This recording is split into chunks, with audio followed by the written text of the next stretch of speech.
সমতলের বিভিন্ন ইউনিভার্সিটিতে কলেজে যারা লেখাপড়া করে তারা তাদের উপস্থিতি বেশি, তাদের উপস্থিতিটা বেশি থাকে, এবং ওখানে যারা বাহিরে এসে পড়াশোনা করে তাদেরকে কিন্তু একটা অংশ হয়তো সক্রিয়ভাবে স্বতঃস্ফূর্তভাবে সংগঠন করে, আর বাকিদেরকে কিন্তু বাধ্য করা হয়। বাধ্য করার একটা উদাহরণ আমি দিব। তো এই সময়টাতে ওরা যখন নিজ নিজ এলাকায় যায়, ওরা তাদের এই যে জ্ঞান, এই যে তাদের প্রশিক্ষণ, এটাকে কাজে লাগানোর চেষ্টা করে। তখন কিন্তু ওখানে ইস্যু বানানোর চেষ্টা করা হয়। না হলে আপনার প্রায় বছরে কিন্তু একই সময়ে কেন, আপনি গত বছর দেখুন, গত বছর অগাস্ট সেপ্টেম্বরে দুটো ঘটনা ঘটেছে খাগড়াছড়ি শহরে। এরপর আপনি মার্চ এপ্রিলে কি হয়? মার্চ এপ্রিলে আপনার পাহাড়ের সবচেয়ে বড় উৎসব, যেটাকে বৈশাবিন বলা হয়। হ্যাঁ, যদিও তিনটি সংগঠন, এবং এখন এটা তারপর নববর্ষ যোগ করে বৈশাখীর সাথে বৈশাবিনও বলা হয়। বিজু, সাংরাই, আপনার বৈশু। তো ওই সময়টাতেও সবাই এরকম ছুটিতে যায়, উৎসবের আমেজ আসে।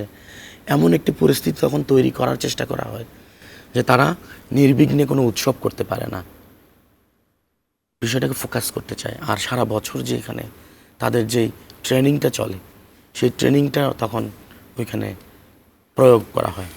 আর কঠিন চিবর দানের সময় আসলো নভেম্বর ডিসেম্বরের দিকে এই কাজটি দেখতে পাওয়া যায়।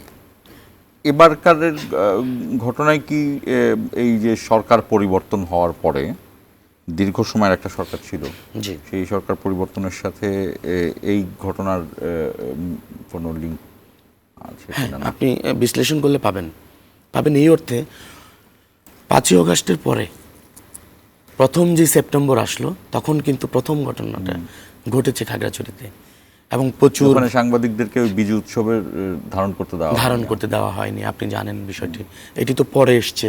তারও আগে কিন্তু আপনার সেপ্টেম্বর চলে আসছে, গত বছর 1 বছর আগে, সরকার গঠনের 1 মাসের মধ্যেই। তখন কিন্তু আপনার পার্বত্য চট্টগ্রাম বিষয়ক মন্ত্রণালয়ের যিনি মন্ত্রী ছিলেন এবং খাগড়াছড়ি জেলা আওয়ামী লীগের সভাপতি কুজেন্দ্রলাল ত্রিপুরা, উনি এবং ওনার অন্যান্য লোকজন যারা ওখানে জেলা পরিষদ চেয়ারম্যান, অন্য অন্য অর্গানাইজেশনে ছিলেন, সবাই কিন্তু আপনার পার্শ্ববর্তী রাষ্ট্রে গা ঢাকা দিয়েছে বলে অভিযোগ আছে, বা এরকমই কথা ওখানে প্রচলন আছে। তো যেহেতু আমাদের পার্শ্ববর্তী রাষ্ট্র আমাদের পার্বত্য চট্টগ্রাম নিয়ে দীর্ঘ সময় তারা নানাভাবে ইন্ধন দিয়ে যাচ্ছে, সেইখানে আওয়ামী লীগ যখন পাওয়ারে ছিল তখন তারা ওখানে ভালো সঙ্গী পাচ্ছিল না ইউপিডিএফ জেএসএস ছাড়া।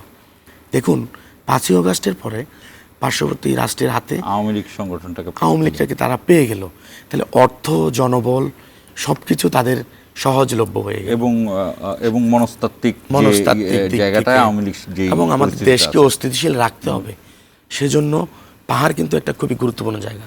পিক এন্ড চুজের জায়গা থেকে পাহাড়টা চলে আসে। তো আপনি নির্দ্বিধায় আমি বলতে পারি যে এখানে পার্শ্ববর্তী রাষ্ট্র এবং ফেসিস্ট, যে পতিত ফেসিস্ট, পার্শ্ববর্তী রাষ্ট্র সরাসরি তার হস্তক্ষেপ করে না, কারোর উপর ভর করেই করে। সেই ভর করে যাওয়া যে